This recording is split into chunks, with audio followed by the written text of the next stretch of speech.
মানুষ মানুষের জন্য, এটা কথা বাস্তবতা, এটা কথা আমি জানি।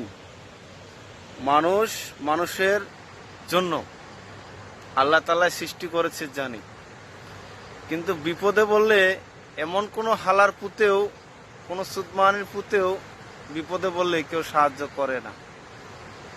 কথাটা শুনতে খারাপ শোনা যায়, কিন্তু কথাটা বাস্তবতা। কেউ সাহায্য করে না। কথাটা ঠিক হলে এটা শেয়ার করবেন জরুর। আমি যে কথাগুলা বলছি আগে, এই কথাগুলার মানে হলো একমাত্র যারাই বিপদে পড়েছে তারাই জানে যে কে সাথে থাকে, কে সাথে থাকে না। একমাত্র সেই জানে যে ব্যক্তি সবকিছু থাকার পরেও বিপদে পড়ে, বিপদে বললে কেউ সাহায্য করতে আসে না, তখন কিন্তু কোনো মানবতা থাকে না। কিন্তু কথাটা ভালো লাগলে শেয়ার করবেন পাক্কা, আবারও বলছি প্লিজ।